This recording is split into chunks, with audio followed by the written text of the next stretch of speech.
Charlene Cheryl Hammock. Charlene Cheryl Hammock was an 18-year-old woman living with her parents in Thomaston, Georgia. In the fall of 1981, Cheryl decided to join a traveling fair to make some money and explore the country. She regularly called her family 3 to 4 times a week after joining the fair. However, one day she told them that she had met someone and planned to move to Texas. She mentioned she would return at Christmas and asked them to leave a gift for her under the tree. After that conversation, Cheryl stopped calling, and her family grew concerned when they hadn't heard from her in over a week. She never returned to celebrate the Christmas she had mentioned. A few months later, the family received Cheryl's wallet and driver's license in the mail, but there was no return address. This prompted her mother to report Cheryl missing to the authorities. Despite the ongoing investigation into her disappearance, the family received no updates on the case for several years. In October of 1981, the body of an unidentified woman was found beside a small dirt lane entrance to a cornfield in Dixie, Georgia. The victim was covered slightly with freshly cut branches and foliage to hide her. The police determined that she had been stabbed in the abdomen and strangled. There was no identification found at the crime scene.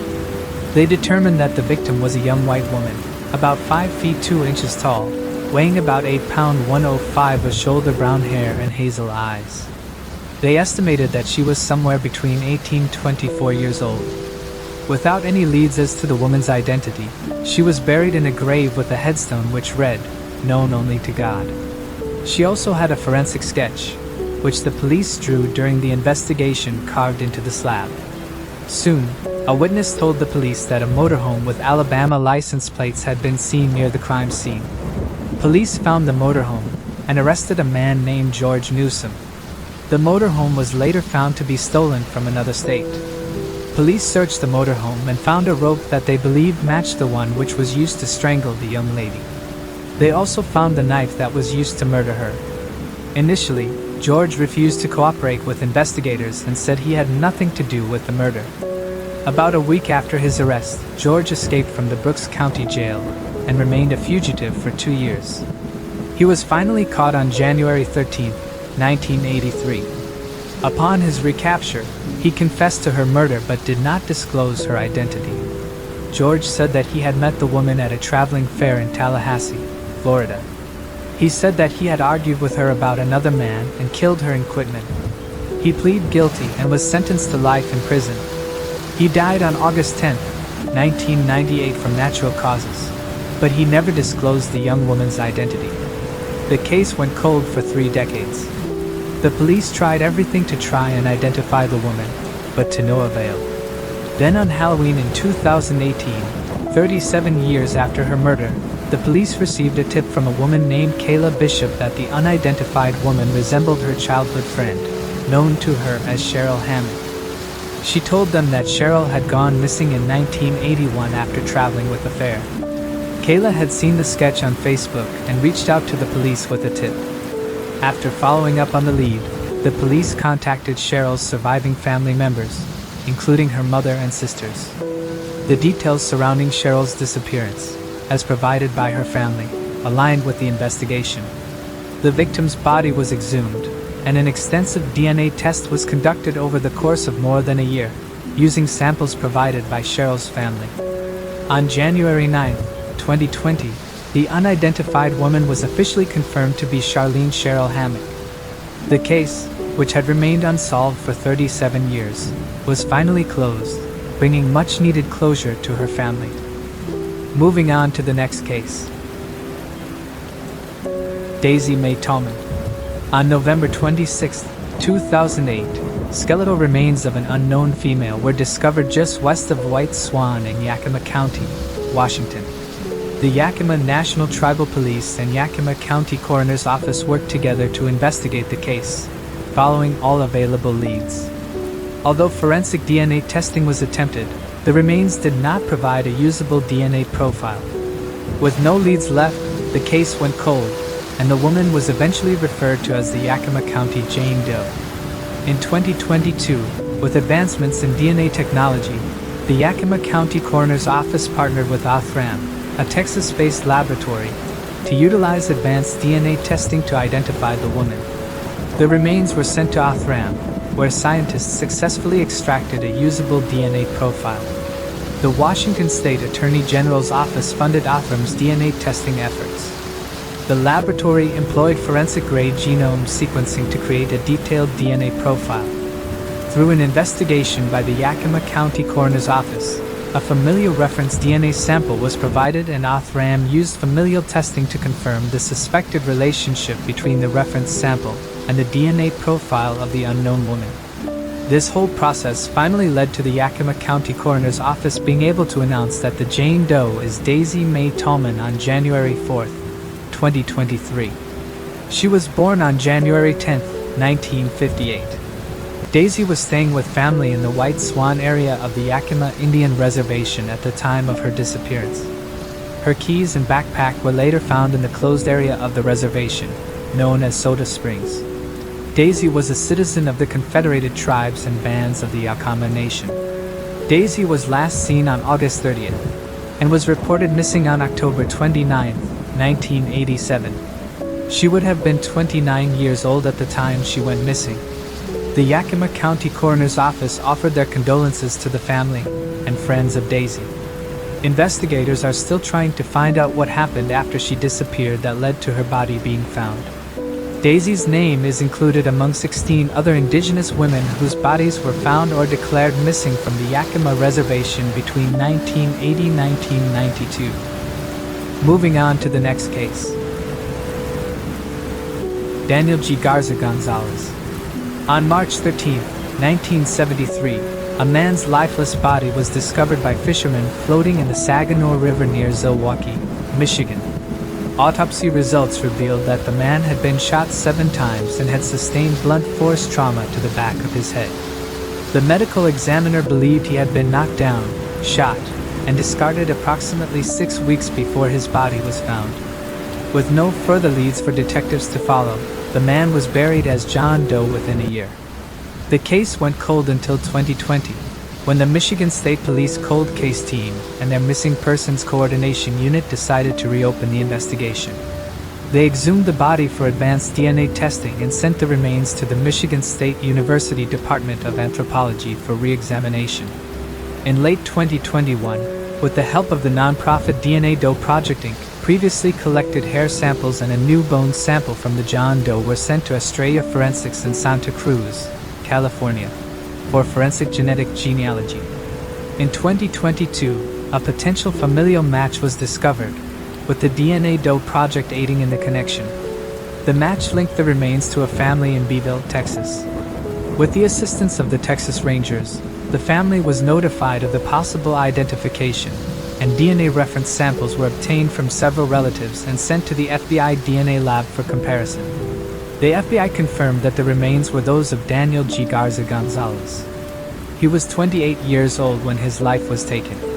The identification was announced on January 5, 2023.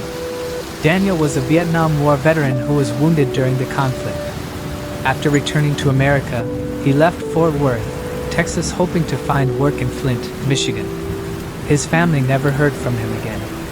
Forensic genealogist and team leader, Karine Binder of the DNA Doe Project had this to say: "We are thankful that when we reached an impasse in our research, some cousins of Daniel stepped up to help by submitting DNA and uploading it to GeneMatch to assist our team in identifying him. Our team will put in as many hours as it takes until the case is solved. Anyone with information about Daniel's slaying is asked to call Michigan State Police Detective Sergeant Bill Arndt at 989-615-6257. Moving on to the next case. Daryl O'Donnell. In the early hours of October 20th, 1990, police in Mountain View, California, responded to a fight at a local scene. Upon arrival, they found 27-year-old Daryl O'Donnell suffering from a stab wound. He was rushed to the hospital but did not survive his injuries. Witnesses provided a vague description of the suspect, but it did not lead to an arrest. At the crime scene, investigators discovered blood that did not belong to Daryl, most likely that of the person who had fatally stabbed him. Recently, Sergeant Dave Fisher submitted this evidence to the county crime lab. A few weeks later, DNA analysis linked a name to the blood. Officials at the Santa Clara County District Attorney's Office reviewed the case and gave approval to close it. The suspect was identified as Sunnyvale resident John Snowgrass. However, no arrests could be made as John passed away in 2002.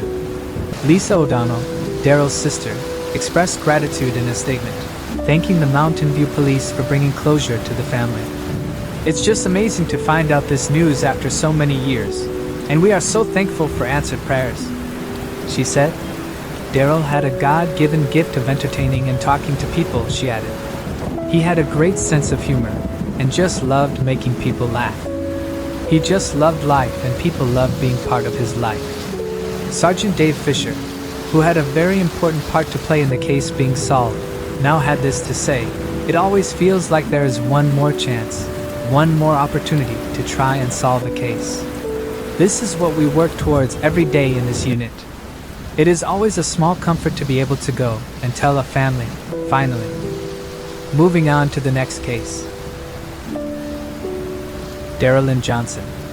9-year-old Darylyn Johnson lived in Nampa, Idaho, in 1982. On February 21st, at 8 a.m., she was walking 6 blocks from her home to Lincoln Elementary School but never arrived. 3 days later, her body was discovered by fishermen in a drainage ditch along the Snake River. She had been indecently assaulted and drowned. Male hair and DNA were recovered from the crime scene. In March 1983, police questioned Charles Fain, whose hair closely matched the samples found on the body. Fain also owned a car that resembled one seen near the crime scene and lived just a block away from the Johnson family. However, Fain denied any involvement in the crime. He passed the polygraph test but was still charged with the crime. During Fain's trial, prosecutors also referenced a shoe print near the body that might have belonged to him. 2 jailhouse informants testified that they overheard Fain confess to the crime, and both received reduced sentences in exchange for their testimony. Fain, however, insisted that he was miles away at the time of the crime, and his alibi was supported by other witnesses. The judge did not permit results of the polygraph test as evidence, and the DNA found inside her body could not rule him out as DNA technology was not advanced enough. On November 4, 1983, Fain was convicted, and in March of 1984, he was sentenced to death. For nearly 2 decades, Fain sat behind bars in isolation for up to 23 hours a day. In 1991, he was just 4 days away from being executed, but it was pushed back. In 1999, when DNA was a little bit more advanced, it was determined that the hairs and DNA found on Darren's body did not belong to Fain, but an unknown man. He was then exonerated. In August 1999, he was released from the Idaho Maximum Security Institution. In 2019, investigators decided to take another look at the case. In 2020, using genetic genealogy, they determined that 64-year-old David Dalrymple is responsible. The hair and DNA found at the crime scene belonged to him. Investigators discovered that Dalrymple is currently serving a 20 to life prison sentence for kidnapping and abusing a child in 2004. After further investigation and DNA testing, Dalrymple was officially charged with the murder of Darylyn Johnson in January 2022. On a positive note, Charles Fain is doing well now. He received $1,400,000 for his wrongful conviction and recently purchased a truck. While this can't fully make up for losing nearly 2 decades of his life, justice has prevailed. Dalrymple is likely facing another life sentence, if not the death penalty. Moving on to the next case. Denise Flume. Denise Flume was an 18-year-old living with her parents, Judy and David, and her younger sister Jenny in Connorsville, Indiana. On March 27, 1986, Denise attended a party on farmland. Initially, it was supposed to be a small gathering of friends, but it quickly grew to several hundred teenagers. Denise returned home that night but accidentally left her purse at the party. The next day, March 28, 1986, she left her home to retrieve her purse from the farmland. She had asked her friends to join her, but they were busy. Denise also asked her sister to come along, but she was unable to due to softball practice.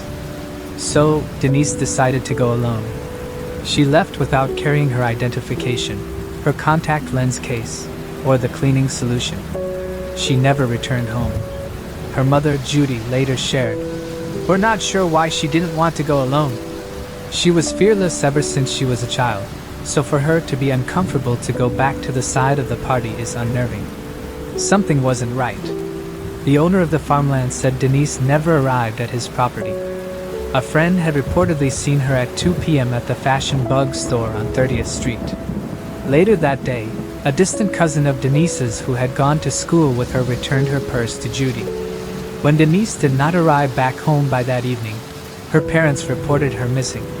The following day, Denise's cream-colored 1981 Buick Regal was found by a farmer alongside Tower Road, a rural gravel road east of Glenwood, Indiana. He stated that the car had been there since between 12:30 p.m. and 1:15 p.m. the day she went missing. He said he didn't report it to police earlier, as he thought the car belonged to mushroom hunters. The area where her car was found was in a rural area across the county from where Denise lived and about 3 miles away from the farmland. Her family stated that they could not think of any reason that she would have gone to that area.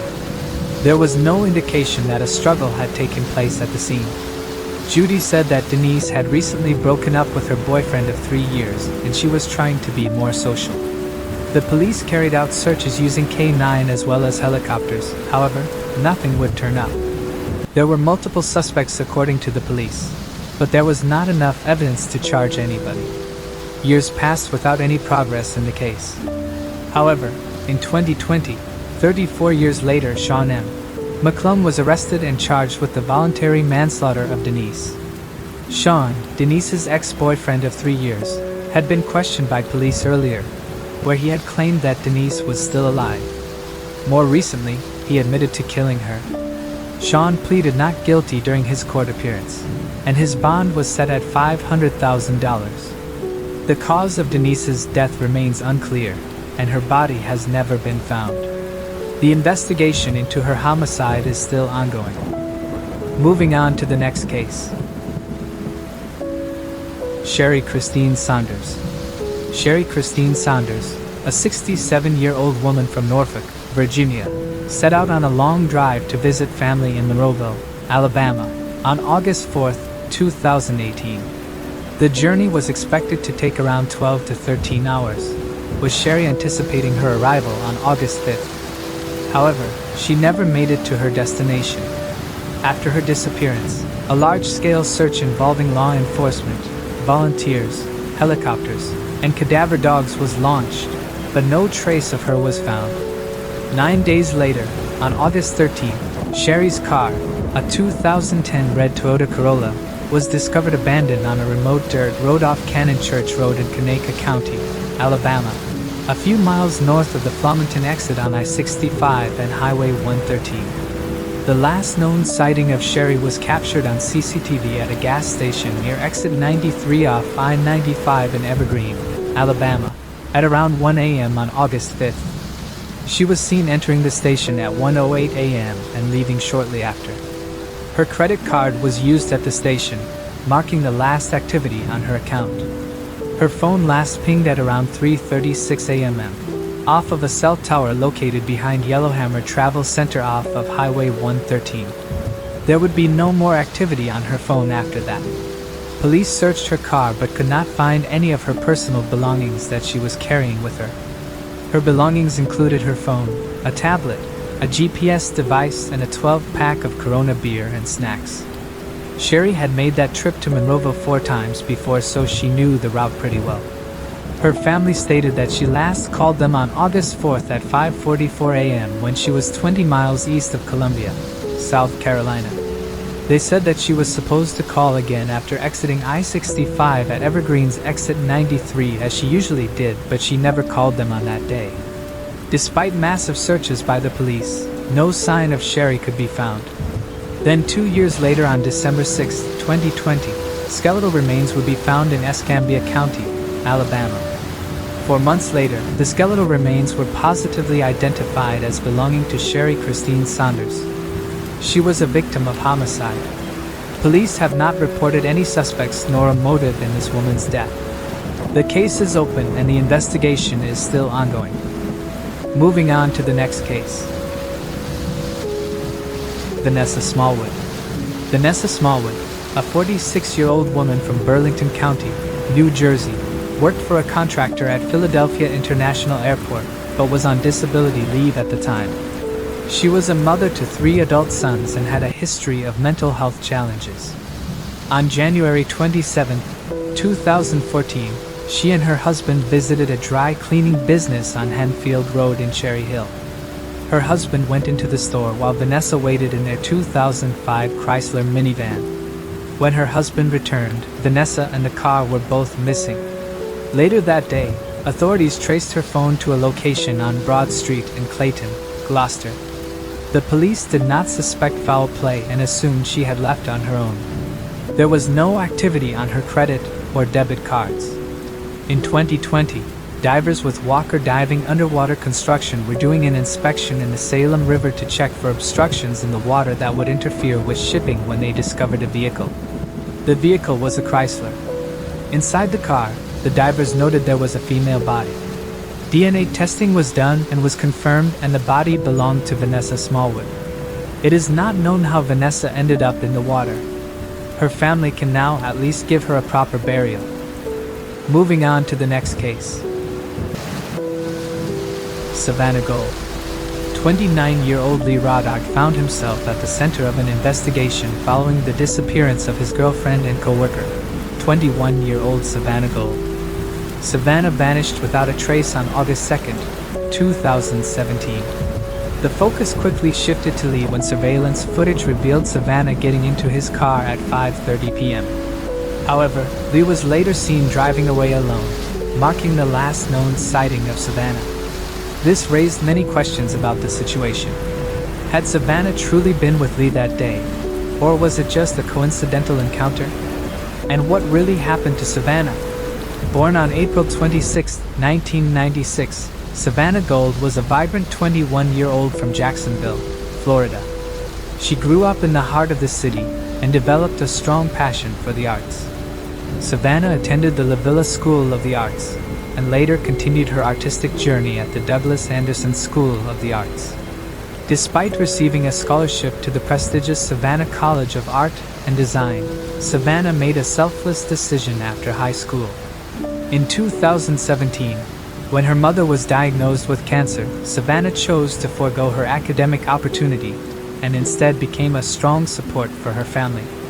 During this time, she took a job as a server at the Bonefish Grill, where she dedicated 2 years of her professional life. It was here, amidst the lively atmosphere of the restaurant, that fate introduced her to Lee, the 29-year-old manager of the Jacksonville location in the Mandarin neighborhood.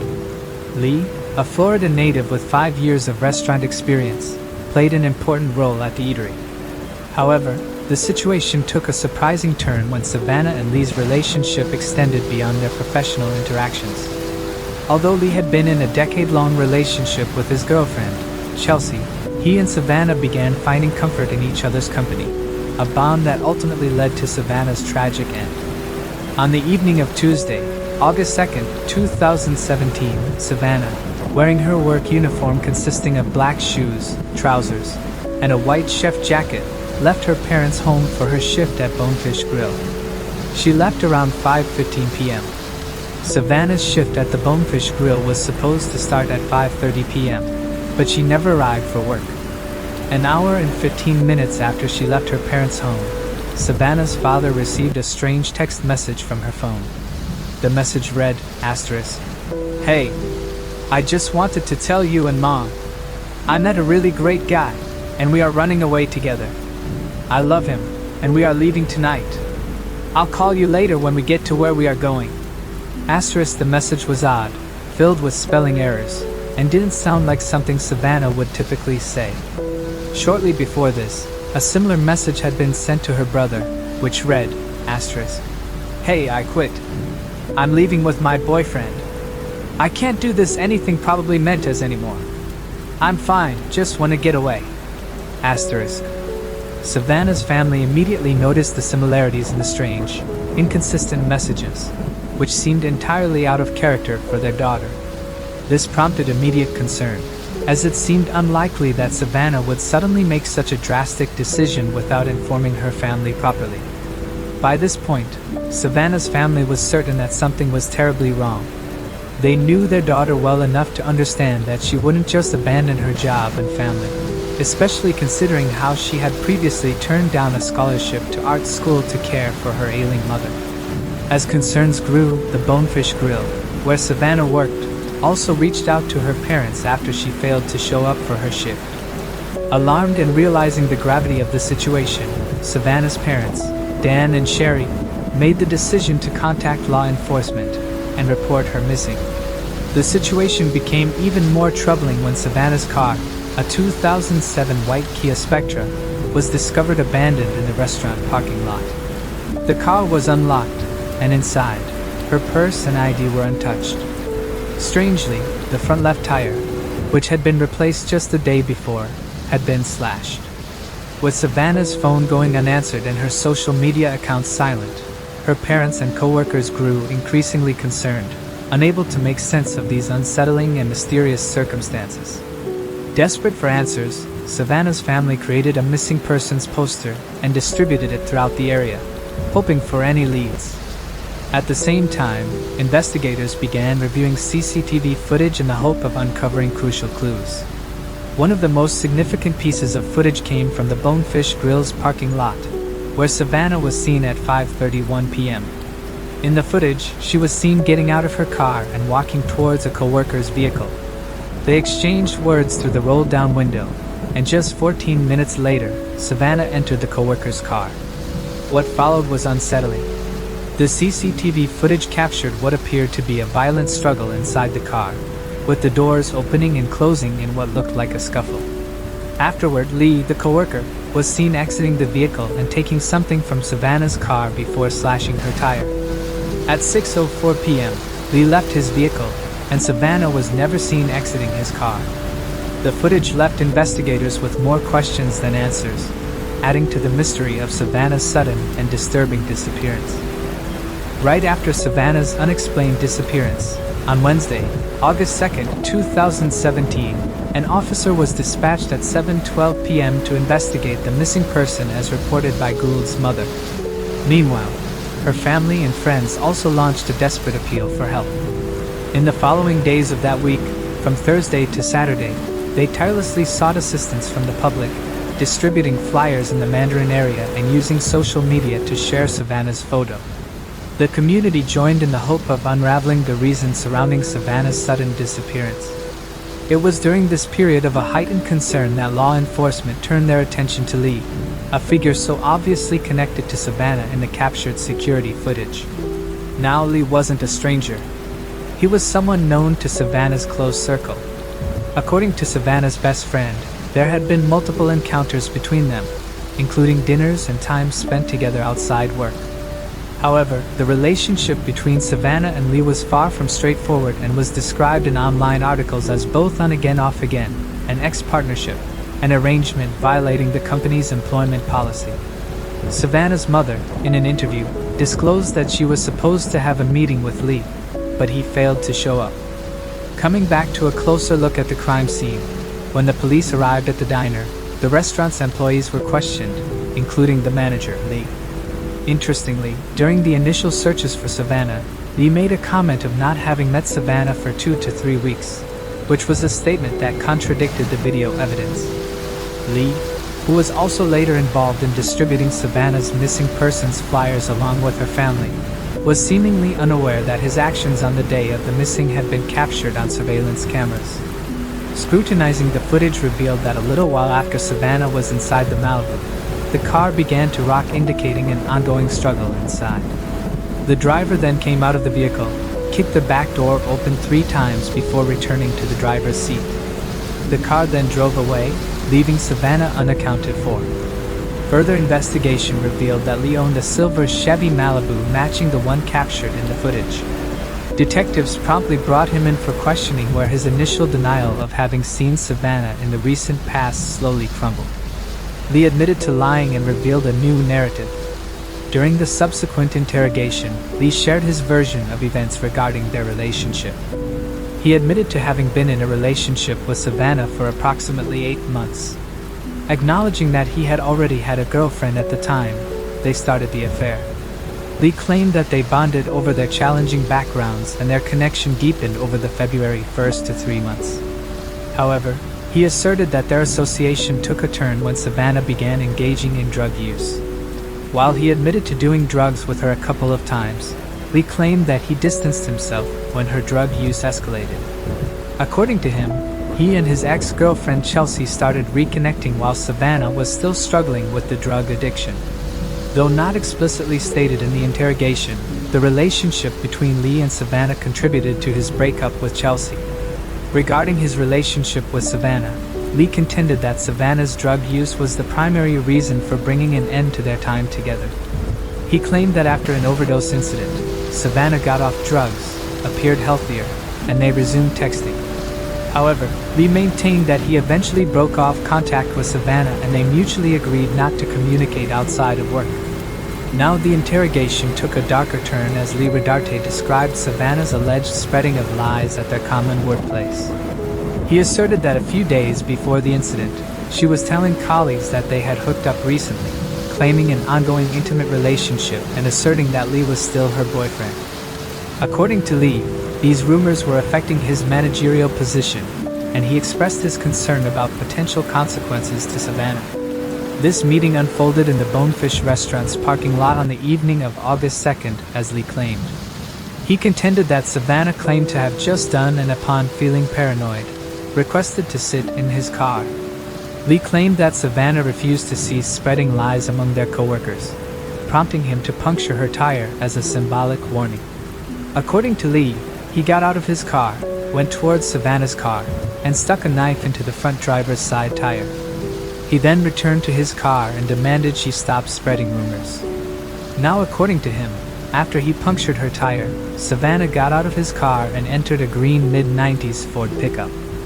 In this part, he claims that while being in his car, she used her phone and 5 minutes later, the green truck arrived at the parking lot.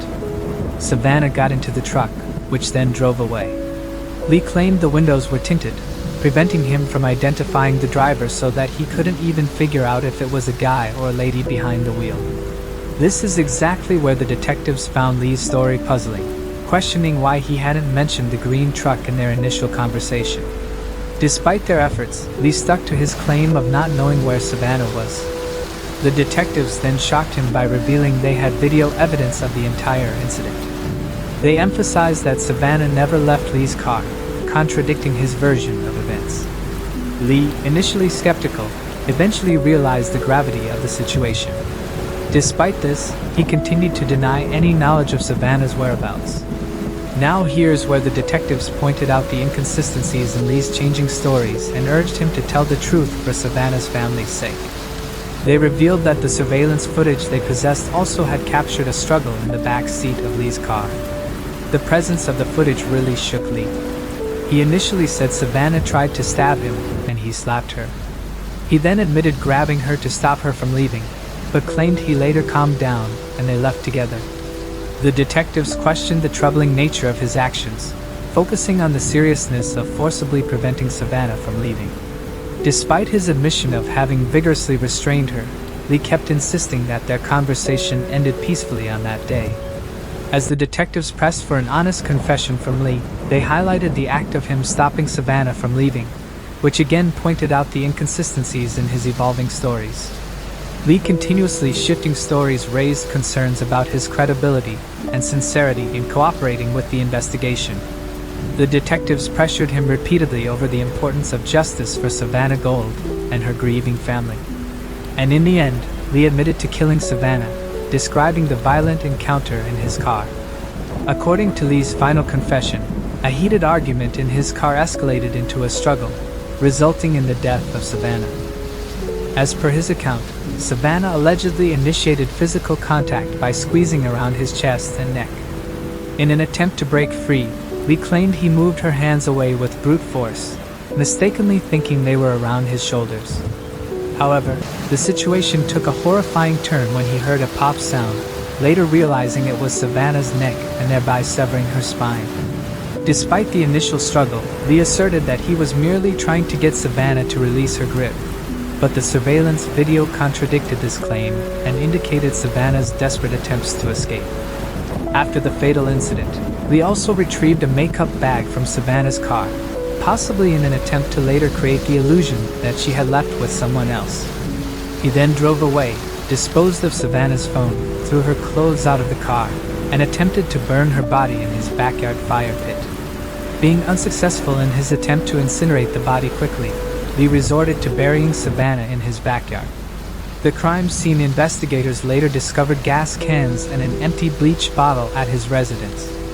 As authorities were progressing to close in on their investigation, Lee's paranoia escalated, leading him to exhume Savannah's body the following morning and relocate it to the trunk of his car. Driving to a familiar fishing spot, he carelessly dumped her body in a pond and discarded her clothes along the highway. The police intervention on August 5, 2017 marked a crucial moment, prompting Lee to confess to the murder and reveal the location where he had disposed of Savannah's body. The desperate search for Savannah Gold reached a dark conclusion on the late Saturday evening of August 5 when Jacksonville police dug up her lifeless body from a lake on the west side. After having confessed to the crime, Lee was finally brought to justice on November 17, 2017 as he faced serious charges, including second-degree murder, tampering with evidence, and abuse of a dead body. Despite his admission, he pleaded not guilty, deploying a stand-your-ground motion claiming self-defense. This legal maneuver originating from Florida law allowed individuals to justify murder as an act of self-defense if they genuinely feared for their lives. Notably, this law gained notoriety with the George Zimmerman case involving Trayvon Martin. While this law served to protect those genuinely fearing harm, its application had become contentious, often leading to controversial claims of self-defense. Lee's attempt to utilize the stand-your-ground defense, however, encountered substantial challenges. Crucial factors such as the significant difference in physical stature between Lee, being 5 feet 11 8 pound 163, and Savannah, being 5 foot and 8 pound 91, raised skepticism. His side of the story during the interrogation, describing an accidental death during a struggle with his ex-girlfriend, clearly contradicted the concept of self-defense. Particularly troubling was his statement about putting her back forcefully while she attempted to leave, which was hardly reflective of someone fearing for his life. Medical examinations further undermined Lee's claims. Absence of a broken neck and the absence of drugs in Savannah's system contradicted Lee's assertions about her drug abuse history and her accidental death during a physical struggle. Her fractured thyroid cartilage hinted at a possible strangulation rather than an accidental injury leading to immediate death. The court, aligned with the medical evidence, rejected Lee's stand-your-ground motion. Facing the weight of evidence against him, Lee received a plea deal, admitting guilt to second-degree murder in exchange for a 40-year prison sentence. This marked the end of a legal battle where Lee's defense crumbled in the light of forensic evidence, and the court's decision to deny his self-defense claim. Unraveling more into Lee's life, it was discovered that Lee's family had a criminal background. His sister, Amber Camarillo, at the age of 26, had been arrested in 2016 for shooting and killing Raquel Wallace on December 6, 2016 at a Jacksonville motel. The incident stemmed from a dispute over a car that one of Amber's friends had traded for drugs. This dark truth depicted a somber picture of a family with a dark history of violence. As Savannah's family sat one last time in the courtroom facing the man who ended their daughter's life, Sharon Gold, Savannah's mother, expressed her determination not to let Savannah's murder control their lives any further. Daniel Gold, Savannah's father, recounted the heart-wrenching moment watching the surveillance footage witnessing his daughter's last struggle for life. Sharon, trying to comprehend the unimaginable loss, shared her precious memories, emphasizing the profound impact Savannah had on everyone who knew her. During the trial, Lee kept his back turned to the grieving family, indicating no remorse. Amidst the pain, the family expressed hope that the conclusion of the trial would bring some semblance of peace. The purple butterflies on the jackets of Savannah Gold's parents became a poignant symbol of the peace they tried to hold onto amidst their grief. In the wake of their daughter's tragic passing, they drew strength from the unwavering love they had for her, a love that refused to be broken by the pain of loss. During an interview, Savannah's mother, overwhelmed with sorrow, shared her thoughts on capital punishment. While she opposed it, her desire for Lee to endure eternal suffering reflected the deep wound caused by the loss of her daughter. Savannah's Facebook page has become a public memorial, a powerful reminder of a life taken too soon. In response, a GoFundMe campaign was created to help honor her memory. Funds were directed toward her funeral expenses as well as charitable causes she was passionate about, including animal welfare, her art school, and organizations supporting victims of domestic violence. This collective effort allowed Savannah's story to spark positive change, even amidst the overwhelming tragedy. Amidst the darkness, Lee made a remorseful phone call to Chelsea, his longtime girlfriend, expressing shock and dismay over the events. Chelsea, who had never experienced violence from him, spoke of the complexity in understanding the person behind the crime, highlighting the profound contrast between the man she knew and the horror of the crime that unfolded. Moving on to the next case. Juana Roses Zagel. On January 27, 1996, the body of an unidentified woman was discovered by a passerby in Beaumont, California. The body was found in a rural, hilly area, in a ravine south of the eastbound Highway 60, near Gilman Springs Road. A couple driving through the area flagged down a law enforcement officer to inform him of the body by the roadside. When investigators arrived at the scene, they believed she had been deceased for several hours prior to being found. The victim appeared to be Hispanic, American Indian, or possibly Asian. She was discovered lying on her back with a gunshot wound to her head. There was also evidence of assault. The woman had no identification or purse with her. Her clothing was clean and in good condition. No investigative leads were available at the time of the discovery. A short tandem repeat profile of the woman was obtained and entered into California's missing and unidentified person database. She was estimated to be between 30 and 45 years old. Her hair and eyes were brown. She stood about 5 feet 1 inch tall and weighed approximately 130 pounds. The woman also had a surgical scar on her right abdomen. Surrounding agencies were contacted regarding possible missing persons matching the description of the Jane Doe. Her case was also entered into NAMAS. Detectives had a composite sketch of her completed and utilized local media in an attempt to generate investigative leads. Eventually, with all leads exhausted and still no closer to identifying the woman, the case went cold. Recently, the Riverside County Regional Cold Case Team partnered with Othram to use advanced DNA testing and forensic genetic genealogy to generate new leads in the case. Forensic DNA evidence was sent to Othram and their scientists using forensic-grade genome sequencing to build a comprehensive genealogical profile. The profile was returned to law enforcement investigators who then used the profile to conduct genetic genealogy research. Using genealogy and other public databases such as the National Missing and Unidentified Person System, investigators located the victim's 4 daughters. The California Department of Justice Riverside Crime Lab, through its Missing and Unidentified Person System, was then able to positively identify the victim as Juana Roses Zagel of the Los Angeles area. The announcement of the investigation was made on June 26, 2023. She was 41 years old when her life was taken. One of Juana's daughters expressed, "He destroyed my family. He didn't just take the life of one person, he took the lives of all of us. I really wish that if someone knows something, they can come forward." She continued, "For me, all of this is so difficult, but at the same time, I really want to know who is responsible." Detectives believe there are still friends, neighbors, or colleagues of Juana who may have more information that could help shed light on her disappearance. Anyone with knowledge of Juana or any additional information is urged to contact detectives at 951-955-0740 or 951-955-2777. Moving on to the next case. Melissa Lee. Melissa Lee, a 15-year-old girl from Baffle, Washington, was abducted from her home between 9:30 p.m. and midnight on April 13, 1993. The following day, her body was discovered in a ravine in Everett, Washington.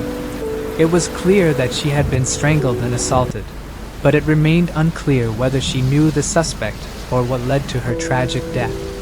In Melissa's address book, investigators found the name Michael, along with the phone number. This led them to Alan E. Dean, a 35-year-old man who went by the name Michael. He had been dating Melissa, which raised suspicions. In addition, Alan had previously been accused of assaulting a minor in Arizona. Though the police were confident in his involvement, they lacked sufficient evidence to charge him. Despite pursuing numerous leads and interviewing several people, the case eventually went cold. In 2020, the Snohomish County Sheriff's Office sought the assistance of Parabon Nanolabs, a genetic genealogy company. Parabon performed an analysis on evidence collected from the crime scene, hoping to uncover new information that could lead to the identification of the perpetrator. One of these items was a discarded cigarette butt. This led them to several of the suspect's family members. Finally, Washington State Patrol Crime Lab could confirm that the DNA at the crime scene matched the DNA of now 62-year-old Alan E. Dean. In July 2020, he was arrested without incident at his home. Adam Fortney, a Snohomish County sheriff, had this to say: "The arrest yesterday shows how our detectives' determination, combined with new advancements in DNA technology, continues to get us one step closer to justice for victims and their families even decades later." Investigators said the case is still under investigation, and they asked that if anyone had information about Dean's activities around 1993 to come forward. Investigators said the suspect used the fake name of Mike or Michael. Alan E. Dean remains in the Snohomish County Jail with bail set at $2 million. Melissa's mother, Sharon Lee, said, "I'm just happy to have lived long enough to see this happen. I hope he rots in hell." Moving on to the next case. Jonathan Luna. Attempting to understand the psychology of individuals who commit violent acts is challenging for many, as the act of murder itself is often seen as bizarre and difficult to comprehend. However, there are cases that go beyond even expert understanding. Born on October 21, 1965, he was a married father of two who had grown up in the South Bronx, New York City. After studying at the University of North Carolina School of Law, he worked in several high-profile roles before eventually becoming an assistant U.S. attorney in Baltimore. On the evening of December 4, 2003, he was working a late shift at the Baltimore courthouse, preparing for a case the following morning in which he would prosecute two defendants in a drug conspiracy trial. Around 9 p.m., he called a coworker to inform them that he would be leaving soon to continue his work at home. He had also contacted the defense attorney earlier that evening, promising to send over some documents, but he never followed through. Despite telling his colleague he was leaving soon, Jonathan didn't actually exit the building until 11:38 p.m. Oddly, he had left his glasses, which he needed to drive, and his mobile phone on his desk. He drove northeast on the I-95 and passed several toll booths, 3 to be precise. He used his Easy Pass to get through them. However, after this he switched to purchasing toll tickets. At 12:57 a.m., $200 was withdrawn from Jonathan's bank account from an ATM machine at JFK Plaza Service Center near Newark, Delaware.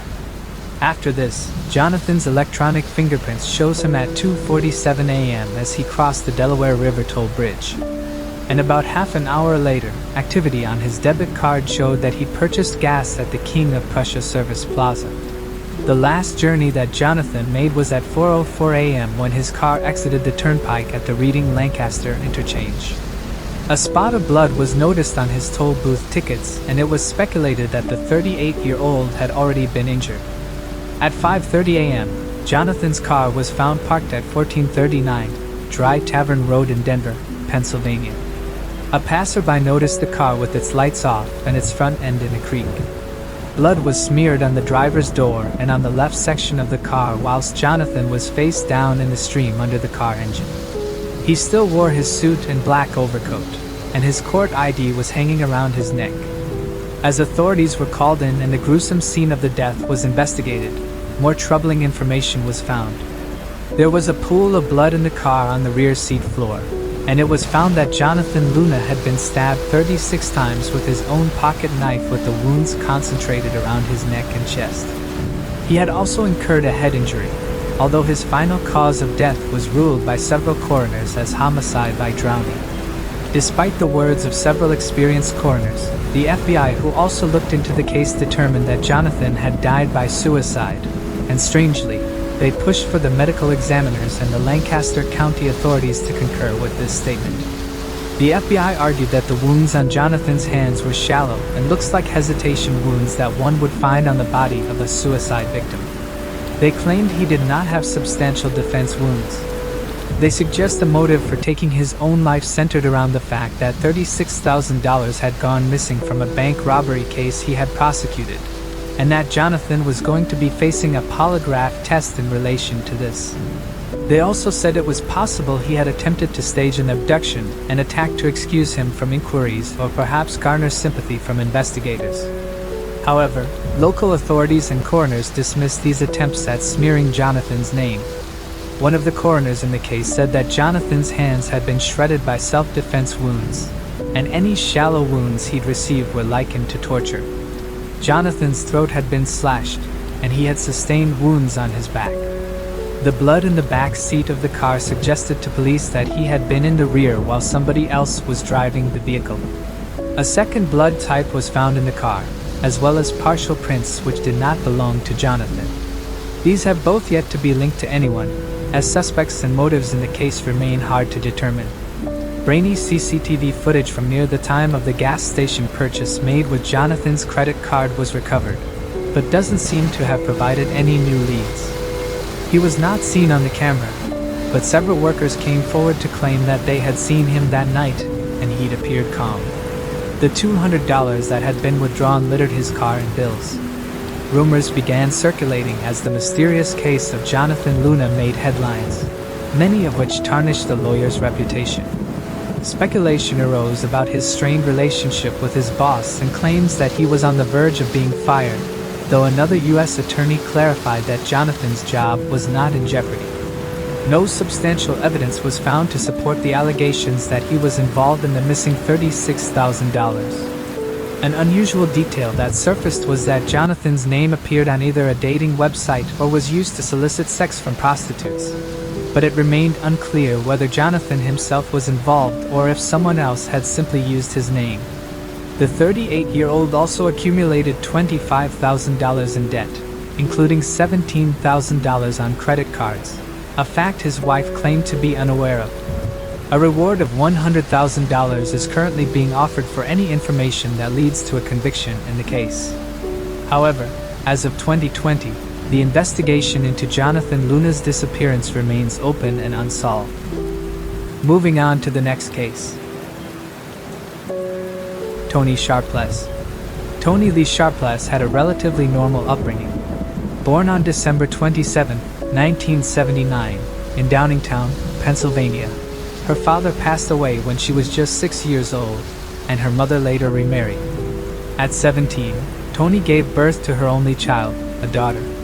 By 2009, Tony and her 12-year-old daughter were living with her mother and stepfather in West Brandywine Township, Pennsylvania.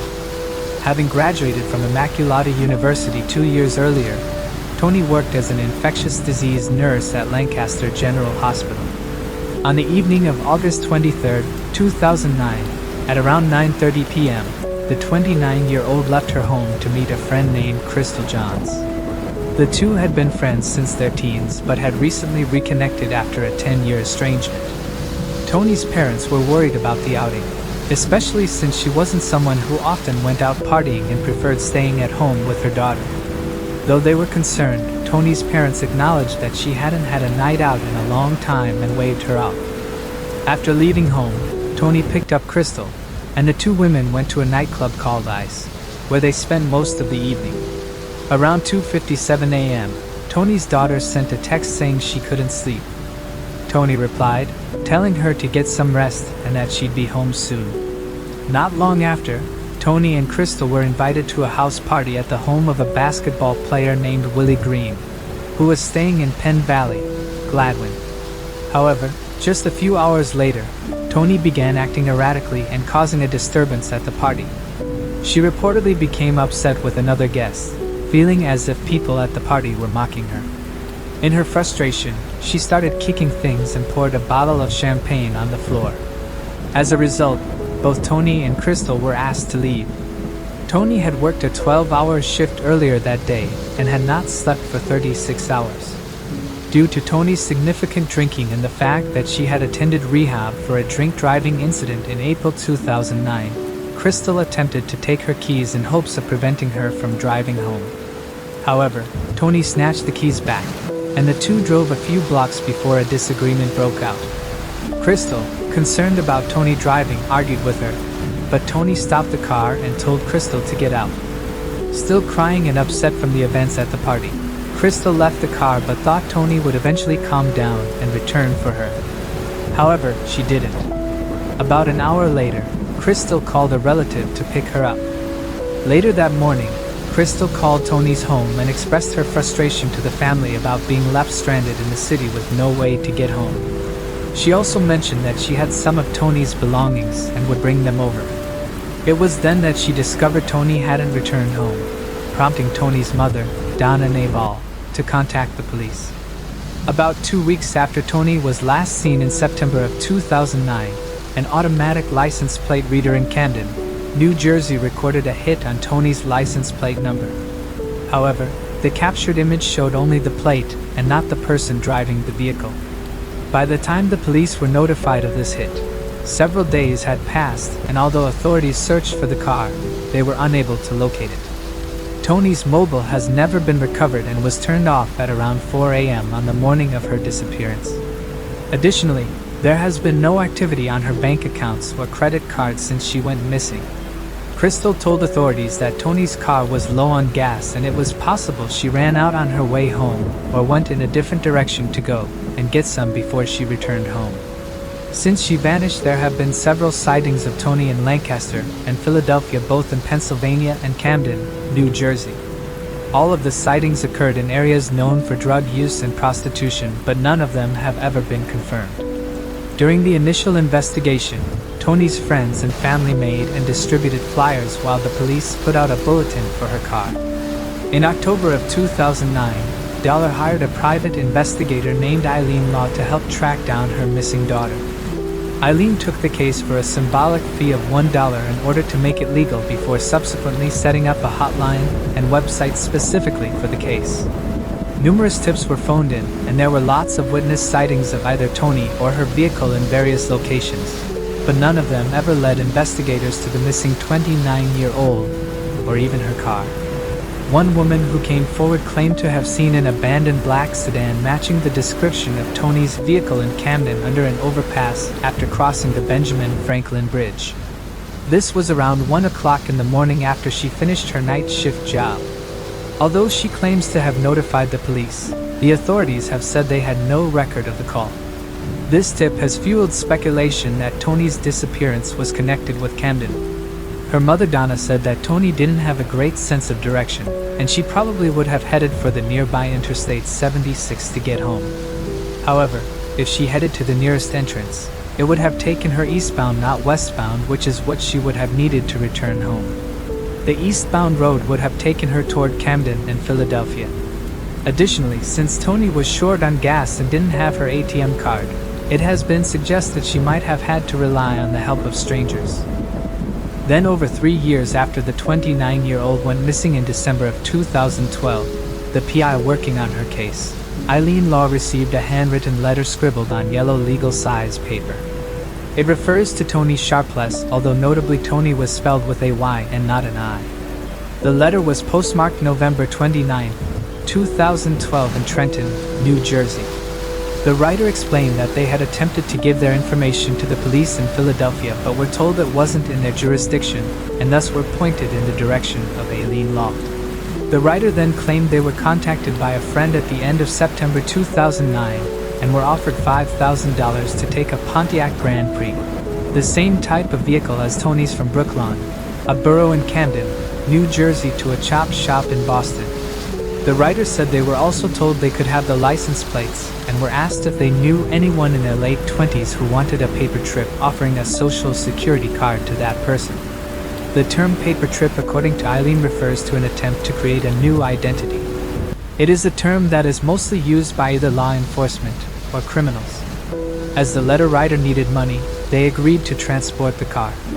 After delivering it, they took the plates, wrote down the car vehicle's identification number, and cleared out the glove box where they found Tony's mobile. Upon returning to Camden, they received more information from their friend, who claimed that the car wasn't stolen but was missing. A friend of the writers was allegedly a police officer who got into a fight with a girl. She died and needed to get the car out of Jersey.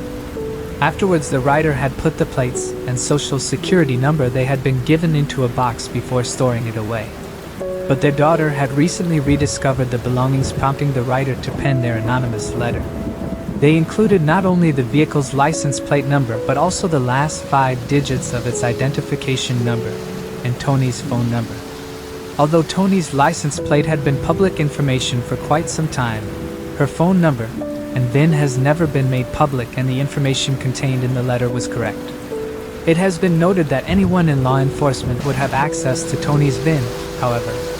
Around this same time, authorities received 2 tips that appeared encouraging but which both turned out to be hoaxes. The first allegedly came from someone at Canadian Security Intelligence Service. They claimed to have found both a vehicle and a woman matching Tony's description on property belonging to the agency, but it turned out this so-called tip had come from a false address and phone number. The Toronto police did not have any such woman in custody, nor did they have a car. The other lead came from a supposed deputy sheriff in South Dakota who said he'd recovered the Grand Prix, but officers at the department said that no one by that name worked there. It is believed that both of these calls came from the same person, although they have never been identified. In 2017, Eileen Law told the media that she believed the anonymous letter writer's account was plausible. A year before, she said that she had handed over the evidence to the police, who said it would be examined by forensic specialists. However, she has not heard anything back from authorities since, and has no idea what, if anything, they have done with the letter. One early theory in Tony's case was that while both drunk and exhausted, she drove her car down a boat ramp into a nearby river, but subsequent searches turned up no sign of the 29-year-old or her Pontiac Grand Prix. Meanwhile, Eileen Law has proposed that Tony is still alive but is involved with the drug and sex trade. Tony's family believe Crystal Jones may be involved, noting that she pleaded guilty to a harassment charge in 2005. Additionally, the family questioned her story. Another friend of Tony's said that she would never leave another woman alone on a dark street at night, and questioned why Crystal waited an hour before calling somebody to collect her. The 29-year-old's family also wondered if the text sent to her daughter was even from Tony herself, and have asked why the scene of the party was never examined for any signs of a crime. However, Crystal Jones has been ruled out as a suspect and passed a polygraph test. Both she and Willie Green have been described as cooperative and willing to help, and neither them nor anyone else who attended the party have ever been considered suspects. Eileen Law does not believe that Crystal was involved in Tony's disappearance. The 29-year-old Tony Lee Sharpless was last seen on August 23, 2009, when she left her friend behind in Gladwin, Pennsylvania, and drove off sometime around 5 a.m., although some reports from the Charlie Project state it was at 4:45 a.m. Tony is described as a white woman, 5 feet 5 inches tall, with blue-gray eyes and brown hair. When last seen, she weighed 135 pounds, had dyed her hair red, and was wearing a turquoise shirt, black tights, sandals, and turquoise earrings. Tony suffers from bipolar disorder and takes daily medication to manage her condition. It's possible she experienced a manic episode the night she disappeared. At the time, Tony was driving a black 4-door 2002 Pontiac Grand Prix GT, with tinted windows and Pennsylvania license plate number DND 7772. If still alive, she would be 41 years old in December. If you have any information about Tony's disappearance, you can contact the West Brandywine Police Department at 610-380-8201 or the Lower Merion Township Police Department at 610-649-1000. Moving on to the next case. Todd Kohlhepp. On November 25, 1986, 15-year-old Kohlhepp kidnapped a 14-year-old girl in Tempe. He threatened her with a .22 caliber revolver, brought her back to his home, tied her up, taped her mouth shut, and raped her. Afterwards, he walked her home and threatened to kill her younger siblings if she told anyone what happened. He was caught and charged in 1987 and served 14 years in prison. In August 2001, Kohlhepp was released from prison after serving 14 years and relocated to South Carolina, where his mother resided. On November 6, 2003, a customer discovered 4 people shot to death inside Superbike Motorsports, a motorcycle shop in Chesney. The victims were identified as 30-year-old owner Scott Ponder, 30-year-old service manager Brian Lucas, 26-year-old mechanic Chris Sherbert, and 52-year-old bookkeeper Beverly Guy, who was Ponder's mother. All 4 had been killed by multiple gunshot wounds. Prior to Kohlhepp's confession in 2016, investigators believe that a gunman, armed with a pistol, entered the shop from the back and shot Sherbert while he was working. Kohlhepp then proceeded to kill Guy in the middle of the showroom, Lucas at the main doorway, and Ponder in the parking lot. Moving forward to 2016, 30-year-old Caleb Brown and her boyfriend, Charles Carver, were hired by Kohlhepp, now a prosperous realtor, to work on his land. On August 31, 2016, they both disappeared after visiting Kohlhepp's property. The growing interest in their disappearance was fueled by strange messages posted from Carver's Facebook account, which led to speculation that someone else had gained access to it. On November 3, authorities found Brown chained to a wall inside a metal storage container on Kohlhepp's property, where she had been held captive for the past 2 months. Investigators had tracked her down after tracing the couple's last known cell phone signals, after which they heard banging noises coming from inside the container. A search of Kohlhepp's property recovered Carver's vehicle, which was found in a ravine covered in bush. Kawa was later found dead of multiple gunshots on Kohlhepp's property. Subsequently, Keller revealed that Kohlhepp once dragged her to 3 graves on the property, and said that she would go into one of them if she didn't behave. 2 more bodies were discovered on Kohlhepp's property following his arrest.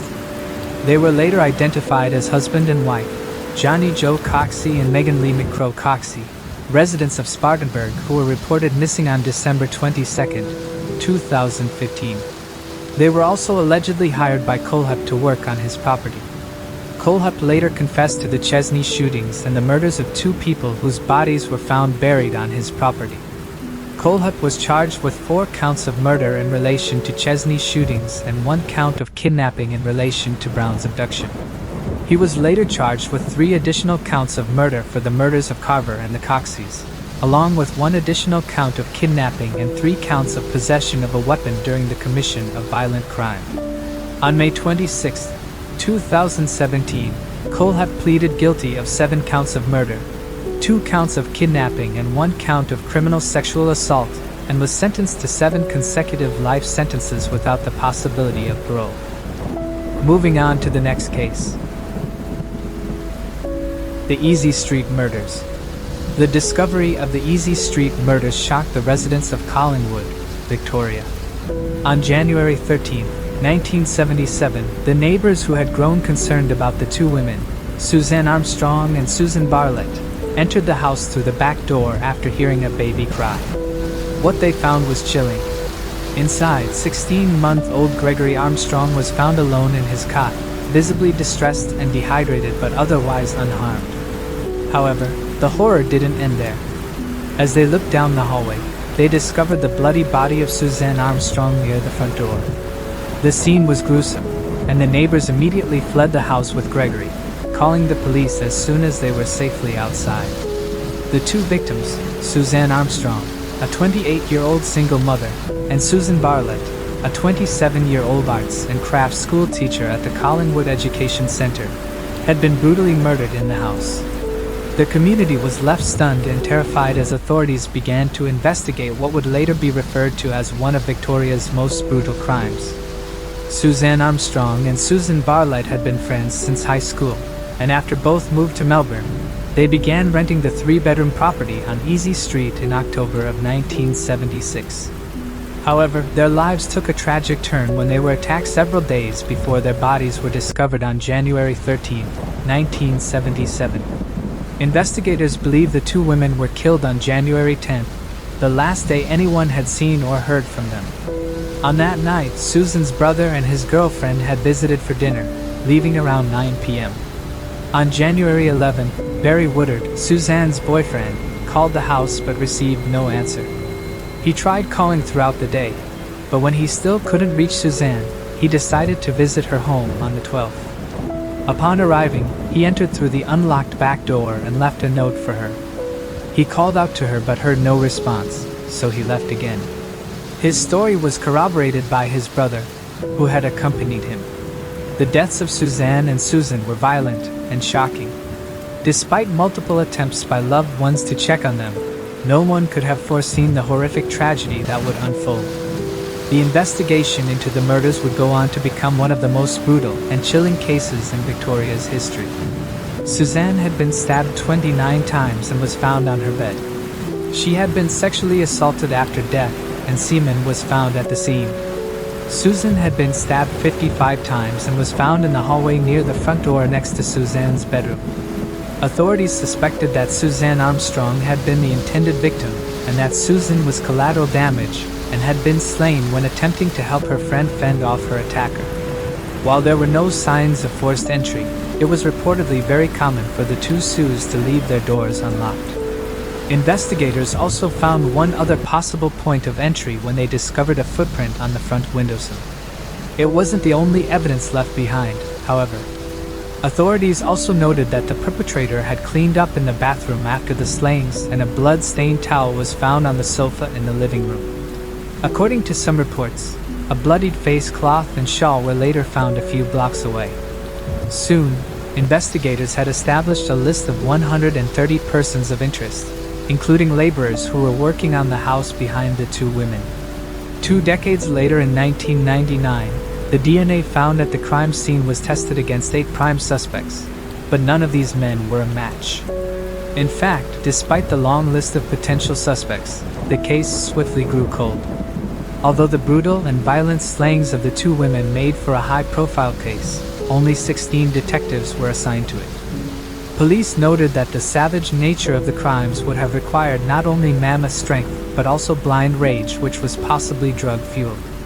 They believed that the culprit did not stop committing crimes after the deaths of Suzanne and Susan. 16-month-old Gregory's father was quickly ruled out as being a suspect in the investigation since he was a Greek fisherman who had never set foot in Australia. Suzanne's boyfriend, Barry Woodard, was also ruled out via DNA. According to one article, the large knife used to attack the two women was recovered near Victoria Park Railway Station. But according to another article from Independent Australia, this knife was later ruled out as being the murder weapon. After publishing an article on the case, an Australian journalist named Tess Lawrence was contacted by a man who was annoyed she neglected to mention many other small details about the crime scene, including what record was on the record player. The unidentified man also mocked her observation skills. The caller claimed he was based at the Victoria Barracks and worked in signals, but refused to give his name. He then said he'd call Tess back before hanging up abruptly. Although the journalist gave this information to the police, nothing further appears to have come from this bizarre and creepy incident. One theory which seemed strong at the beginning of the investigation was that a journalist named John Grant was somehow involved in the case. In 1975, a young woman from Stockton, California named Julie Garcia Sala was working as a librarian in North Melbourne, Victoria. She vanished from her apartment on July 1st that year. John Grant was a friend of hers and was heavily suspected of being involved with her disappearance. Coincidentally, he'd also been staying next door to the two Sues on the night they were slain. John Grant had been acquainted with two men who were part of the criminal underworld, John Joseph Power, a violent career criminal, and a boxer named Reese Tommy Collins. These men also became associates of Julie. On the day of her vanishing, both Collins and Power were at Julie's flat. The men later told police that the young woman had exited the room to make a phone call and never returned. But according to Julie's sister, who visited the apartment the following day, a black cape and a knife were missing from the apartment along with $175. She also found that many of her belongings, including her underwear, were scattered around the home. John Grant's potential connection to Julie's case was never proven, and his connection to Suzanne Armstrong and Susan Bartlett was ruled out in 2010 when DNA cleared him. However, he remains a suspect in Julie's vanishing. Her case continues to go unsolved. Hopes in the Two Sources case was raised once again in 2014 when a woman came forward naming an 82-year-old man as being involved with the crime back in 1977. According to a brief news clip, the man was being visited by police so they could collect his DNA, but nothing more came of this lead. The case of Suzanne Armstrong and Susan Bartlett remains unsolved, despite significant efforts from authorities and the public.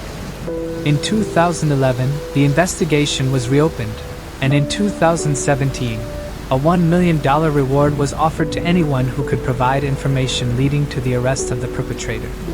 However, even with this substantial incentive, the case has not yet been resolved. Gregory Armstrong, the young son of Suzanne Armstrong, was raised by Suzanne's younger sister, Gail. Gail continues to advocate for her sister's case, working tirelessly to keep it in the public eye and push for answers. The home on Easy Street, where the crime took place, remained vacant for 6 years but has since changed ownership several times. Anyone with information about the disappearance of Eloise Warledge or the murders of Suzanne Armstrong and Susan Bartlett is encouraged to contact Crime Stoppers Australia at 1-800-333-000. Moving on to the next case. The DNPROPTROVSK maniacs. Sayenko, Supranjuk, and Hansa were all born in 1988 to wealthy, influential families and attended school together. Hansa had a blood phobia, which Supranjuk suggested they confront by torturing and killing stray dogs. The three of them proceeded to do so, taking photos next to the corpses. After high school, Sayenko and Hansa went on to their respective jobs, while Supranjuk, who was unemployed, became an unlicensed taxi driver. The three friends then began robbing Supranjuk's passengers, with some of them later becoming their victims. Eventually, Sayenko and Supranjuk seemed to lose interest in the robberies and decided to escalate to murdering random people for the thrill. On July 25, 2007, Sayenko and Supranjuk murdered two people, Ekaterina Eljenko and Roman Petrovich, starting their killing spree by selecting random pedestrians and bludgeoning them with blunt objects like hammers and steel construction bars, even recording some of the murders. Several victims were also robbed of their belongings, and multiple bodies were discovered in one day. Additionally, some victims weren't killed in Dnipropetrovsk but towns located in the surrounding areas. The spree came to public attention after a survivor, 14-year-old Vadim Lykov, immediately ran to the police after his friend was murdered by them, and also when a victim, Natalia Mamarchuk, was beaten to death in front of many witnesses. The investigation was kept secret at first, but eventually, sketches were distributed and the victims' stolen possessions were listed in the local pawn shops. The three were arrested a week after the spree ended when Supraniak tried selling a mobile phone belonging to one of his victims. The phone had to be turned on to ensure it worked, allowing law enforcement agents to find it and trace its location, leading to the arrests of Sayenko and Supraniak. Meanwhile, authorities invaded Hansa's home and arrested him, but not before he managed to erase the information on numerous stolen mobile phones he attempted to flush down the toilet. It was revealed during the maniacs' trials that they had filmed several of their murders, one having leaked to the internet and apparently gone viral. The video came to be known as 3 Guys, 1 Hammer, and is around 4 minutes long. The video shows the two young men murdering a 48-year-old man named Sergei Yatsenko. He is bludgeoned in the face with a hammer repeatedly. His eyes are removed, and he is stabbed in the abdomen and brain with a screwdriver. The two discuss the murder calmly, with one expressing surprise that the man was still breathing after the screwdriver was driven into his exposed brain. Saenko, Supraniak, and Hansa were all charged with multiple counts of premeditated murder, animal cruelty, robbery, and armed robbery. All three immediately confessed, though Supraniak later withdrew his confession. Ultimately, all three were found guilty of their charges. Saenko and Supraniak were both sentenced to life in prison, while Hansa received a 9-year sentence due to his non-participation in the murders. Moving on to the next case. Shane Schindler. In the early hours of January 4, 2017, Las Vegas police discovered the body of 46-year-old homeless man Daniel Aldapi in an empty lot at an intersection near downtown. He had suffered fatal head trauma, and authorities suspected he had been killed while sleeping, bludgeoned with a hammer, as he lay wrapped in blankets. A month later, another homeless man, 60-year-old David Dunn, was found dead at the same intersection, also likely struck in his sleep with a hammer. Detectives feared that both victims were the targets of thrill kills, random murders committed purely for the excitement of taking a life. Several months later, another homeless man was attacked but survived, though he was unable to identify his attacker. At this point, police began to consider the possibility of a serial killer. With no leads or suspects, they decided to take a risk by attempting to lure the killer out. Just a few feet from where Aldeep's body was discovered, they set up a decoy, a mannequin draped in blankets in position to look like a person sleeping on the sidewalk. They watched on surveillance footage as Shane Schindler, a Michigan native, approached the mannequin with a plastic bag. He watched the dummy for several seconds, then calmly removed his weapon from the bag and launched at the dummy. After striking it twice in quick succession, he walked away slowly. Police swooped on him seconds later and took him into custody. He was charged with 1 count of carrying a concealed weapon and attempted murder. Although Schiller has not been charged in the deaths of 2 homeless men, police said his attacks on the mannequin made it clear he had the intent to kill. During questioning by the police, Schindler admitted that he kicked the decoy and struck it with his hammer but told investigators he knew it was a mannequin before he attacked it. Shane Schindler is expected to receive sentence of 8 to 20 years behind bars. Moving on to the next case. Bon Siribun. Siriakorn Siribun, affectionately called Bon by her family and friends, was an energetic and outgoing student at Baronia Heights College. Known for her deep passion for education, music, and dance, her life was tragically interrupted by an unexplained disappearance in June of 2011. This event left everyone who knew her, from her family in the Melbourne suburbs to people across all of Australia, desperately searching for answers amidst a sea of puzzling evidence. In an effort to provide more clarity based on available facts and situational analysis, this investigation delves into Bon Siribun's disappearance in the Baronia area, unraveling the mysteries that followed. Bon was born on December 30, 1997, just after Christmas, in Ubon Ratchathani, a province in northeastern Thailand. She was the second daughter in her family, following her older sibling, Siriporn, or Pang as she was affectionately called. Unfortunately, the once happy family of 4 didn't remain intact for long. The relationship between Bon's mother and father deteriorated, and he eventually left when the girls were still quite young. As their father gradually faded from their lives, Bon and her sister Pang spent most of their time under the care of their mother, Benita. For several years, the sisters adjusted to their life with their mother until 2004, when Benita met Fred Patterson, an Australian traveler.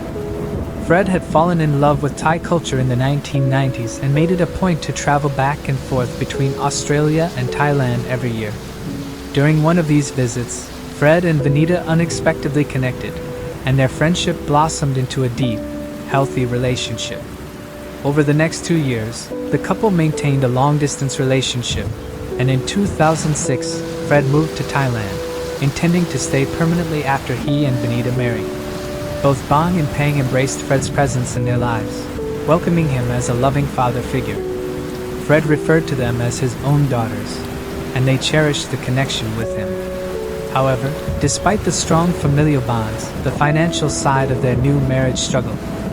Fred and Benita attempted to start a small business manufacturing awnings, but the venture faced significant challenges. Unfortunately, the market proved too sparse for the venture to succeed, and the promising business quickly fell into failure. In an effort to lessen the family's losses, Fred returned to Australia and worked as a fitter for a Cadbury factory in Victoria.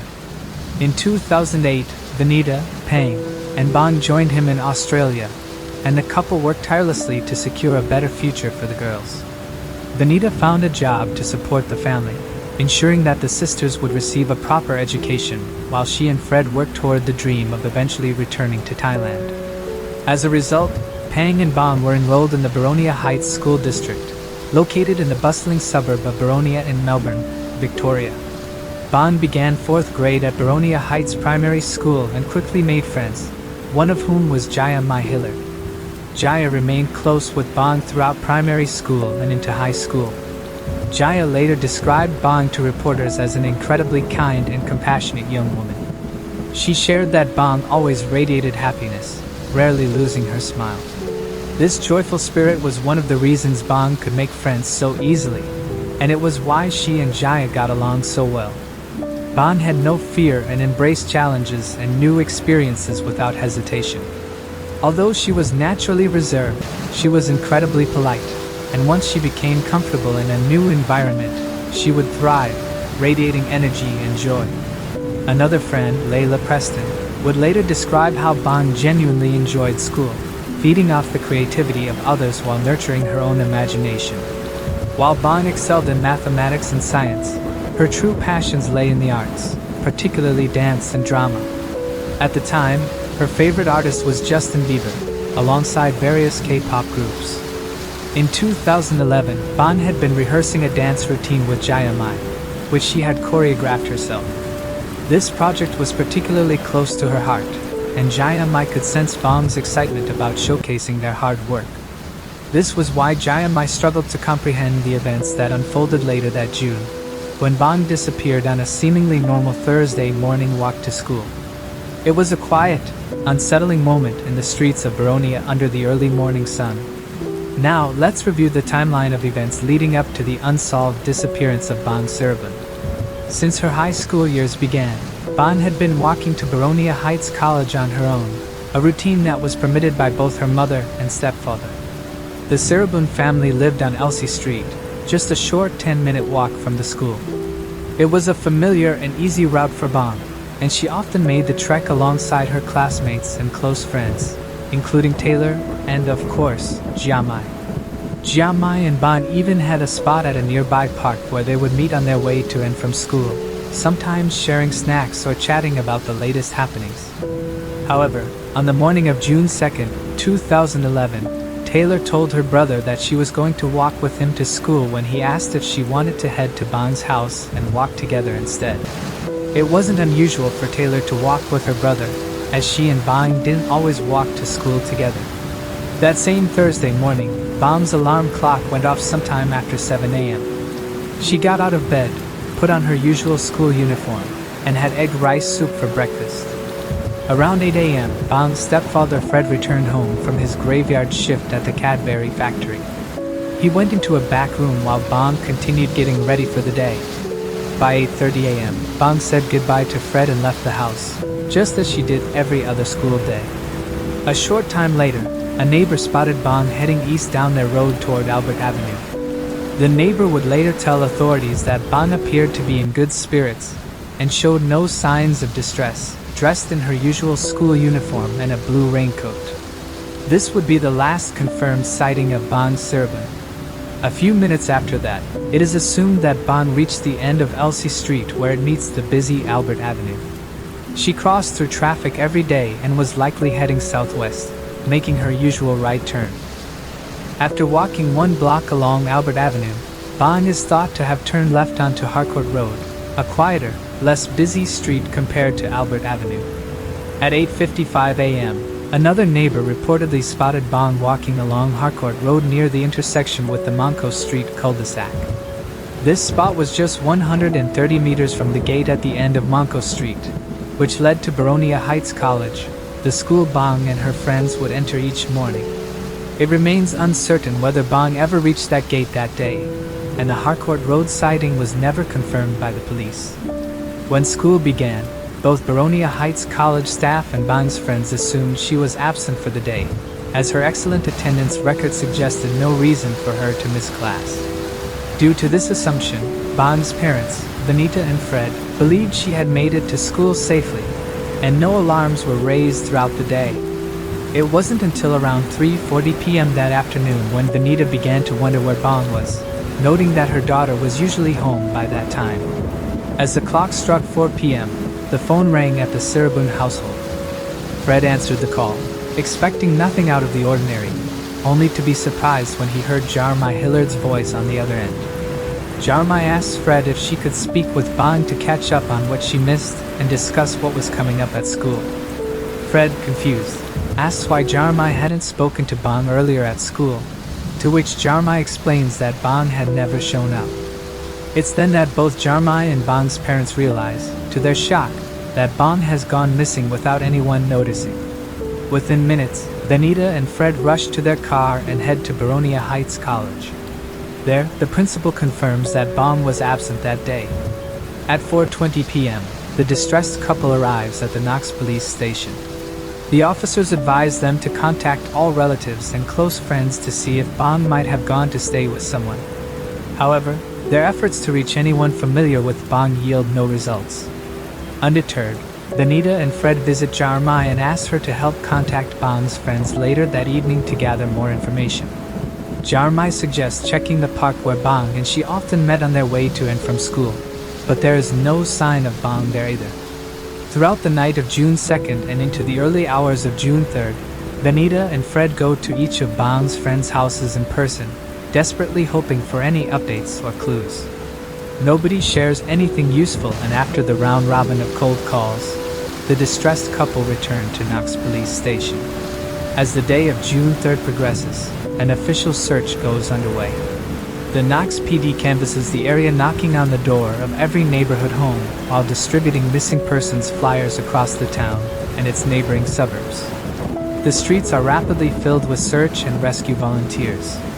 By the time the evening news rolls around, multiple broadcast stations have heard about the hunt for Bang Sirabun and blast her story on all the major networks.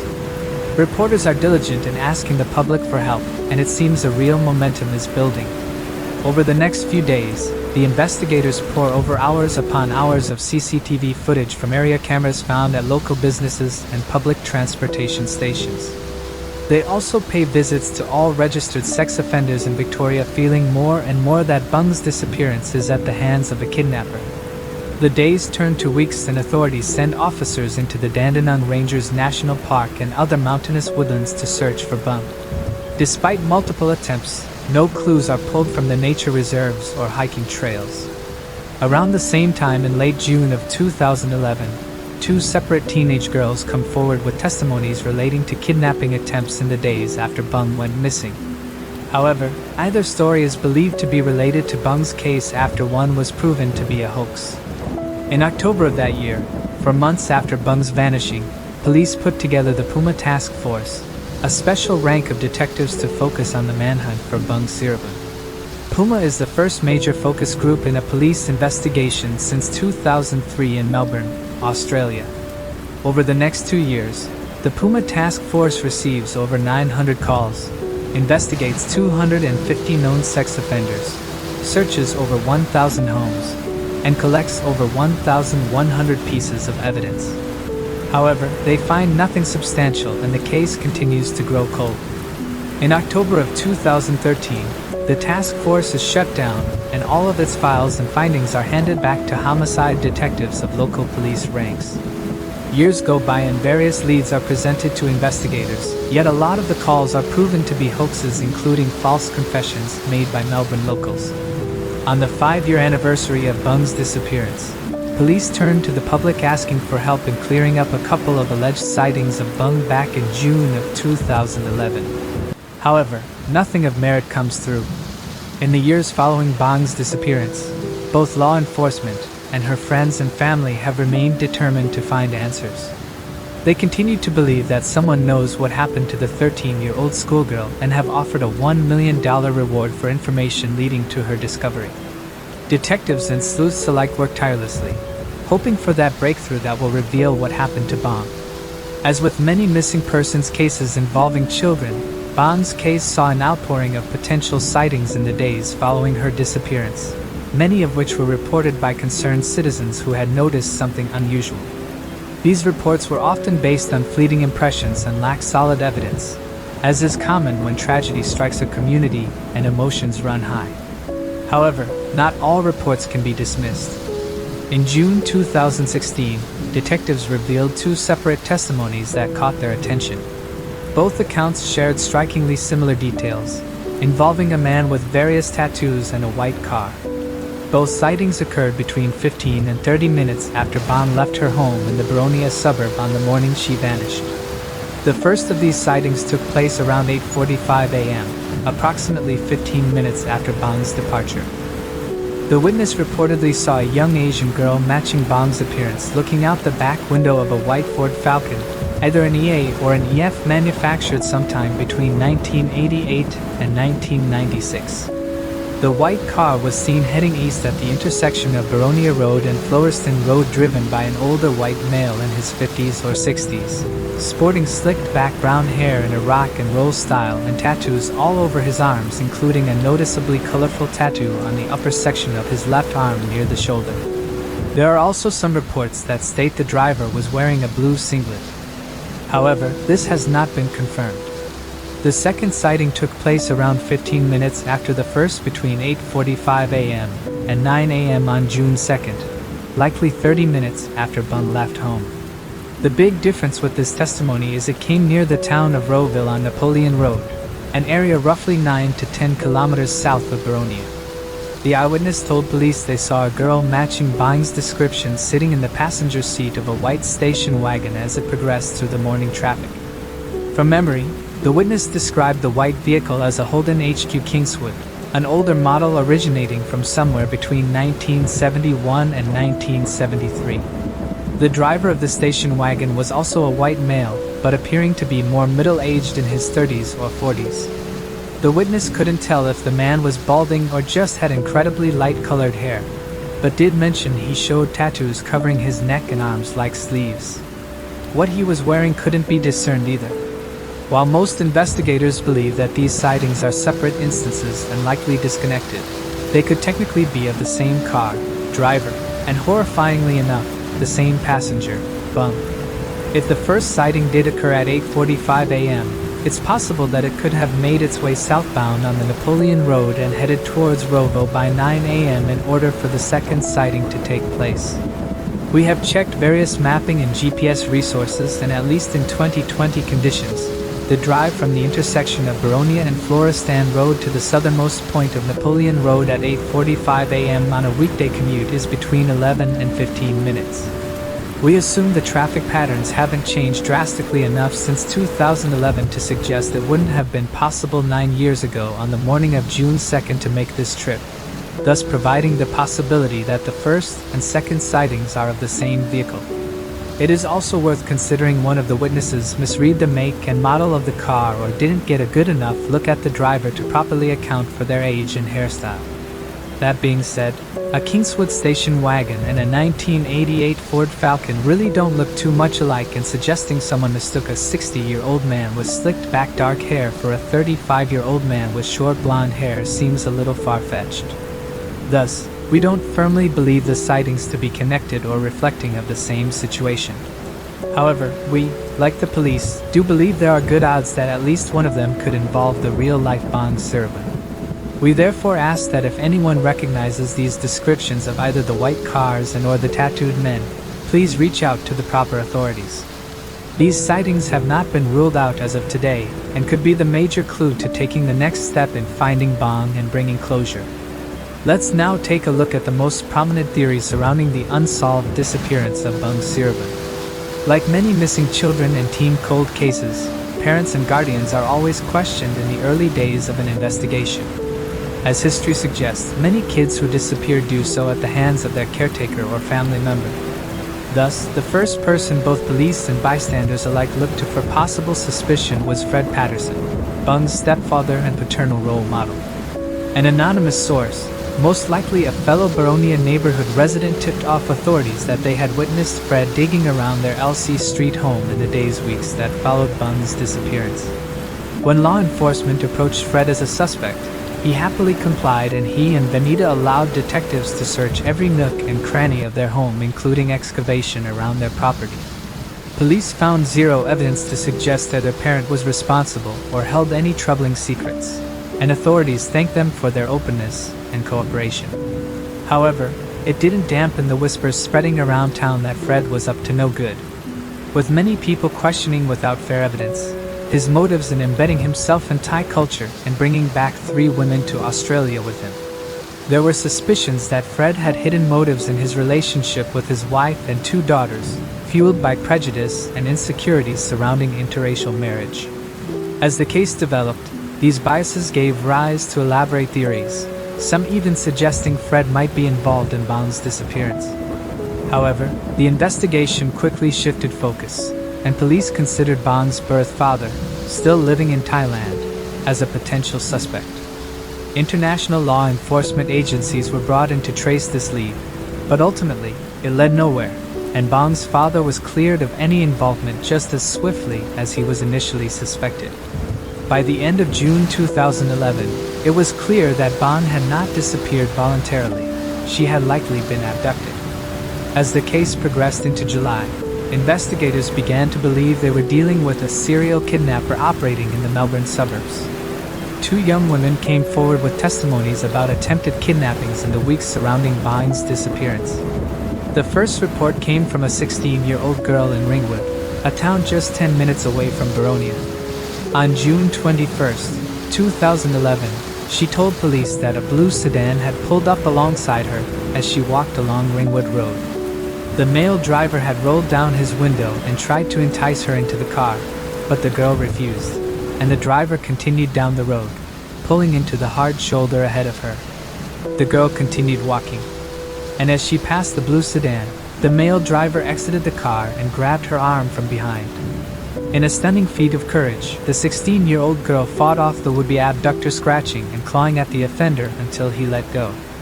Once out of his grip, the girl sprinted into the nearby shrubbery and camouflaged herself from the man's view.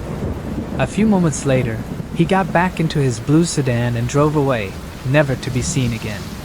When describing the man to authorities, the girl said he was in his late 50s or early 60s, sporting dark-colored clothes, graying hair, and most notably, decaying teeth. The best comparison she could make with his appearance in general was to that of a man from Southern European descent. From a broader perspective, the timing of the abduction attempt did not sit well with investigators who were worried about a serial offender. However, other detectives pointed out the more detailed inconsistencies. While the 2 neighborhoods are close in comparison with the rest of the country, Bang was Asian, while this girl was white. In addition, Bang's disappearance came in the early morning, where this girl was approached in the afternoon. Of course, these points didn't disprove any connection, but it was enough to raise the eyebrows of everyone involved. Then came the second testimony that seemed to confirm everyone's worst nightmare. Just over a week later, on June 29, a second young girl alerted authorities of an attempted abduction. This girl was just 11 years old but was of Asian descent and lived in Baronia as well, even knowing Bang personally from playing around the neighborhood. The specific details of the kidnapping attempt were not clarified.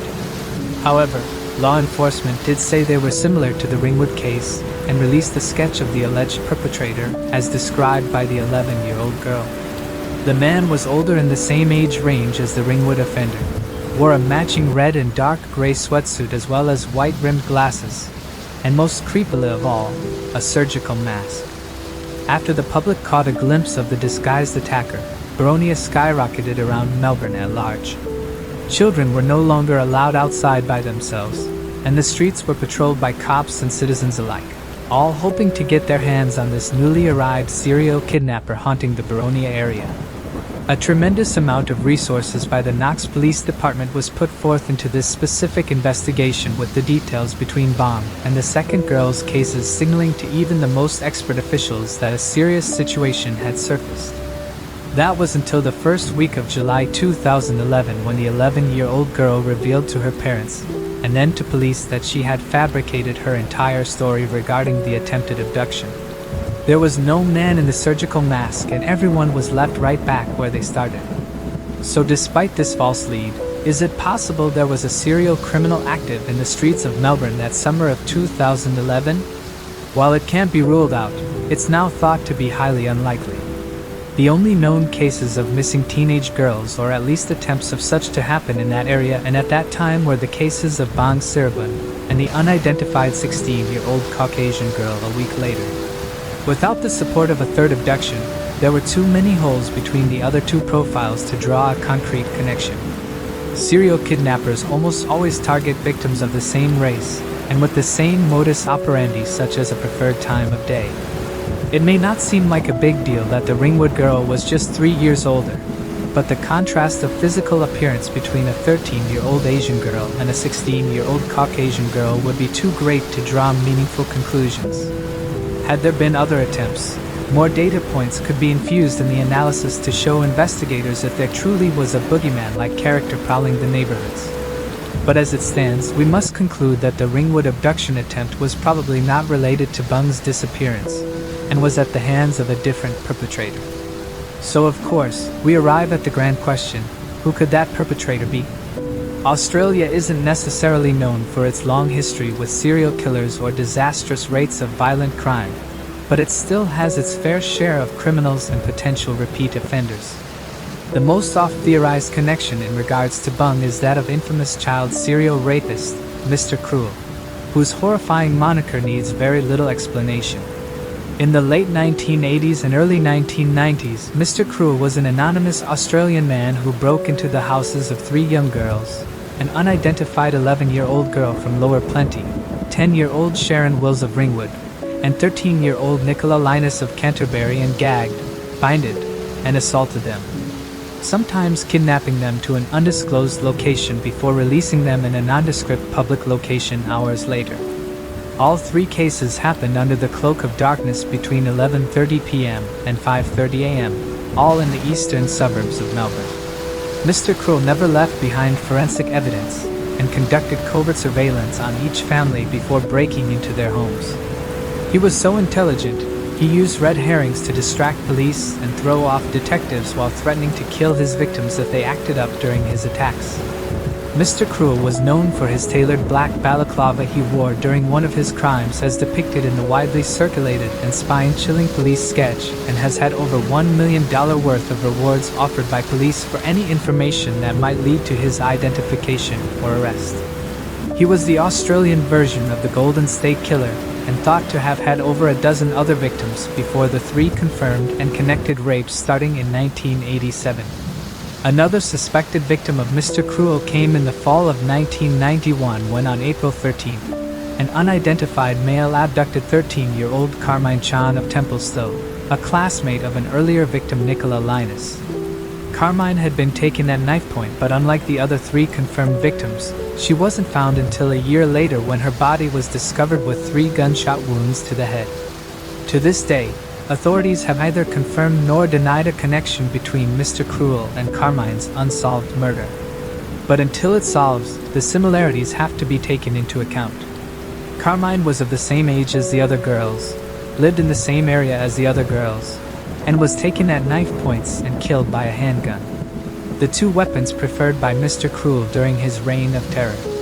The only major difference was that Carmine was of Asian descent, doubling as the sign that Bung could be a victim of Mr. Cruel too. While it took place 20 years after the peak of Mr. Cruel's crimes, Bung disappeared in the eastern suburbs of Melbourne without a trace, hinting that her kidnapper had planned her abduction. So it would appear to have happened in an instant with 0 witnesses. If Carmine was indeed killed by Mr. It's possible that the case could have marked the beginning of a serial predator targeting young Asian schoolgirls, following a pattern similar to that of many serial criminals who evolved from rapists to murderers, much like the Golden State Killer. However, there are several factors that argue against any involvement from Mr. Cruel. The biggest point is his usual operating pattern. Mr. Cruel typically committed his crimes under the cover of darkness, spacing his attacks a year or 2 apart in order to gather information about his victims before striking. Additionally, He did not strike again for decades, and there was no sign of his presence in the Melbourne area between the turn of the millennium and 2011. Bong was taken in broad daylight, during rush hour, on semi-busy streets in a neighborhood where many residents were awake and alert. For Mr. Cruel to have changed his methods to such a drastic degree, and after so many years, would be illogical unless he had spent the 2 decades in hiding, building the courage to attack during the day without his trademark balaclava. This makes it unlikely that Mr. Cruel was involved in Bong's case. There are simply too many differences between the timing of his known crimes and Bong's abduction. That being said, we must ask if there could be other notorious individuals in the Melbourne area responsible for Bong's disappearance. One such person of interest emerged in August 2012, when a 24-year-old Australian man called the police claiming to have inside knowledge about Bong Sarabhan's fate. The man admitted to accidentally hitting Bong with his car the morning of July 2, 2011 and disposing of her body by burying her at a local reserve instead of alerting the authorities due to fear of persecution. However, there simply wasn't enough information to keep him in confinement, and he was released after his confession. Then 2 months later in October of 2012, the 24-year-old was detained and interrogated once again, but for whatever reason was released a second time without enough proof to keep him imprisoned. By the end of the year, law enforcement announced the man was no longer considered a major suspect after securing no other information to support his claim. The man could not provide any hard proof that he had hit Bong, and when he led the cops to the reserve where her body was supposedly buried, the detectives found absolutely no forensic or even circumstantial evidence to support his claim. They even compounded the man's vehicle that was said to have been involved, but once more found nothing. The person of interest tag was still applied, but according to the task force, his confession was doubted and the team moved on to pursue other leads. In all honesty, that's probably the smartest move. For a man to hit and kill a young girl on her walk to school, it would have had to happen on a busy road where the man could have been going speeds high enough to inflict death. The only road Bong traveled that could theoretically cause this was busy enough that not even the most skilled criminal could have snuck the body away without anyone seeing or leaving behind any physical clues and then burying the body miles away in a public reserve. This man was more than likely mentally ill, looking for the spotlight in some ill sense, and made a false confession to gain attention. He may still be a person of interest in the eyes of the police, but we fully believe his testimony to be a real-world red herring. Too many high-profile cold cases see their fair share of people coming forward with manufactured information to gain 15 minutes of fame, and this is regrettably one of those instances. Another person of interest was first detailed by the folks over at Unsolved on their own profiling of Bong's disappearance. They posited the theory that noted serial rapist and murderer, Gregory Keith Davies, could somehow be involved.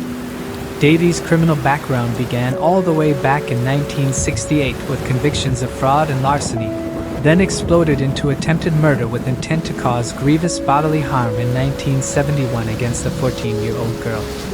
Davies was acquitted on the basis of insanity claims by the defense and held under detainment by the governor until November of 1982. His release then led to the rape and murder of Kylie Marbury, a 6-year-old girl, 2 years later in 1984. However, because Davies could provide an alibi, police never collected his DNA after interviewing him, and he walked free for over 30 years. Until in 2016, authorities finally recovered a DNA sample and matched it with DNA found at Marbury's crime scene. Davies pleaded guilty to imprisonment, rape, and murder charges a year later, and he now sits in prison without the chance of parole until 2045.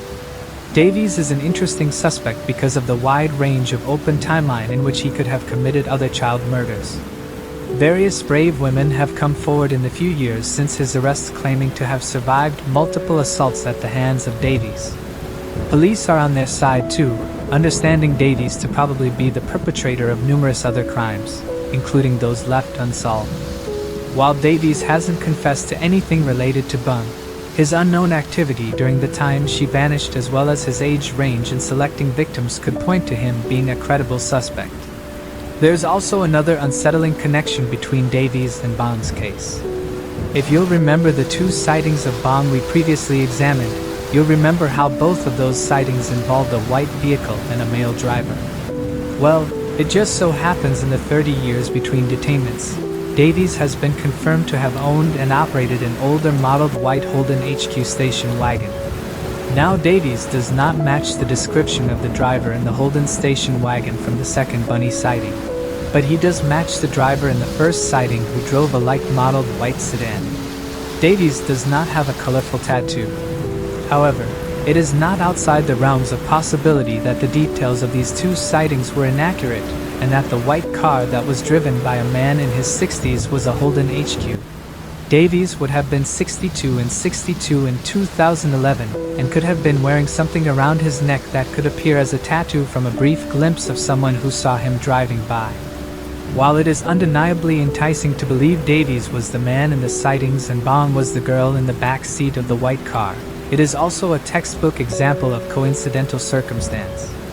Keep in mind that Davies was active in the northern Melbourne suburbs about 30 kilometers northwest of the Baronian neighborhoods.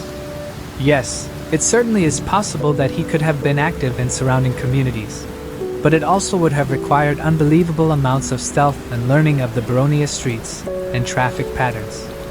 Again, the potential does exist, but it would require us to accept that Davies avoided leaving a single trace of evidence as a 62-year-old man when he was unable to do so in previous murders as a younger, more able-bodied person. Of course, this is all speculation, but until he is proven otherwise, Davies must still be considered as a strong person of interest.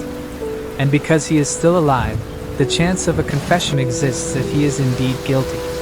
Before we divulge our hypothesis of Bong Siribun's unsolved disappearance, we want to make known that our conclusions are purely logical speculation based on evidence, circumstance, and factual subtext.